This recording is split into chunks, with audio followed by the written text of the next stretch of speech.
৫ টাকায় রুগী দেখছেন বহু বছর ধরে, গরিবের এমবিবিএস, এবং তিনি কিন্তু সত্যি এমবিবিএস।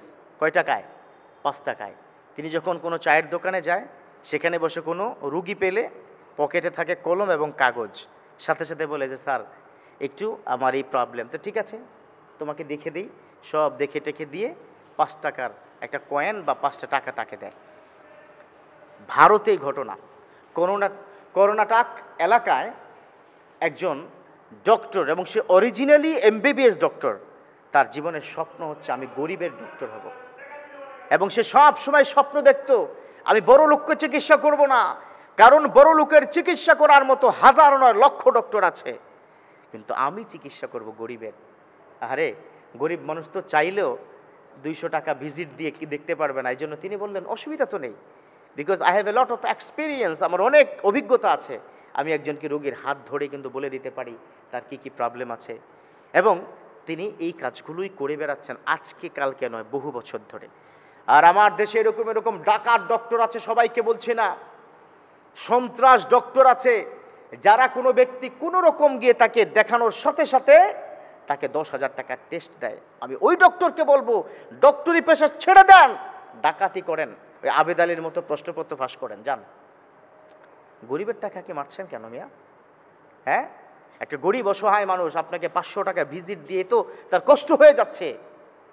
একদিকে 5 টাকায় গরিবের এমবিবিএস, সে ডক্টর হিসাবে মানুষের চিকিৎসা দিচ্ছে। অন্য দেশে, আমার দেশের অসাধু কিছু ডক্টর, তারা এরকম লক্ষ নয় কোটি টাকা ইনকাম করা অনেক ডক্টর বাংলাদেশে আছে। এক মাসে 1 কোটি টাকা ইনকাম আছে। একজন দুজন না, অনেক আছে, কারণ একজন ডক্টরের সাথে অন্তত 20টা ক্লিনিকের কন্ট্রাক্ট আছে। এটা কি জানেন আপনারা? জানেন না? একজন ডক্টরের সাথে 50টা কি হসপিটালের কি আছে, কন্ট্রাক্ট আছে। কন্ট্রাক্ট 40% আপনার, 60% হসপিটালের। আবার কখনো কখনো তো উল্টোটাও হয়, 40% কি ডক্টরের, 60% হসপিটালের। টেস্ট দিলে 40-60। কিসের টাকা? এগুলো হালাল হবে নাকি বলেন তো? এগুলো হালাল হওয়ার কোনো চান্স আছে? কোনো চান্স নেই, কোনো অপশন নেই। এই জন্য ওই ব্যক্তিকে ফলো করেন, যদিও তিনি 5 টাকায় খুব সীমিতভাবে দৈনিক তিনি হয়তো 200 রুগী দেখেন, হাঁটেন চলেন, বিভিন্ন জায়গায় যান, যেখানেই যান, যেহেতু তার অভিজ্ঞতা আছে।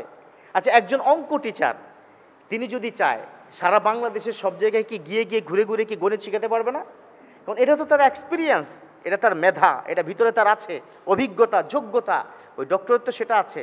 তা আপনি ডক্টর হয়েছেন, যোগ্যতা অর্জন করেছেন হয়তো 10 লাখ টাকা, আপনি যখন এমবিবিএস হয়েছেন খরচ হয়েছে, এই জন্য এক রাতে উঠাবেন এই টাকা? এই জন্য ডক্টরদেরকে বলছি ওই স্টোরির দিকে তাকান, ওই স্টোরির দিকে তাকান। দিস ইজ ইউর লেসন, এটা হচ্ছে আপনার শিক্ষা।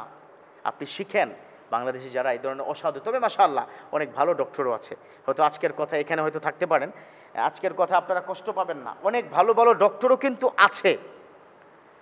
কিন্তু অধিকাংশই এই ঘটনা, গেলেই টেস্ট দিবে, বিভিন্ন আপনার ক্লিনিকের সাথে কন্ট্রাক্ট থাকবে, মাসে তাকে বহু টাকা ইনকাম করতে হবে। টাকা দিয়ে করবেন কি? একদিনে কয় টাকা লাগে?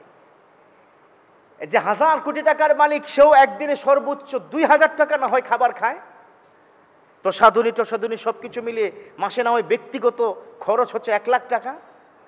1000 কোটি টাকার মালিক তো এত টাকা করছেন কেন? কোথায় রাখবেন টাকা? কি হবে আপনার? এই টাকা, এই সম্পদ আপনাকে ধ্বংস করবে।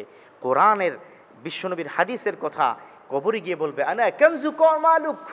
সাপ হবে, ছবল দিবে আর বলবে আনা কানজুকা ওয়া মালুকা, আমি তোমার সেই সম্পদ, আমি তোমার সেই সম্পদ যেটা তুমি রেখে এসেছো। অতএব ডক্টরদেরকে বলবো, I would like to request from bottom my heart, don't do that. You have to gather experience from the, যারা গরিবের বন্ধু আছেন, যারা গরিবের এমবিবিএস আছেন, তাদের কাছ থেকে আপনারা শিখে নেন। আল্লাহ পাক আমাদের দেশের অসাধু ডক্টরদেরকে বুঝার, হেদায়েতের আলো পৌঁছে দেওয়ার তৌফিক দান করুক, আমিন।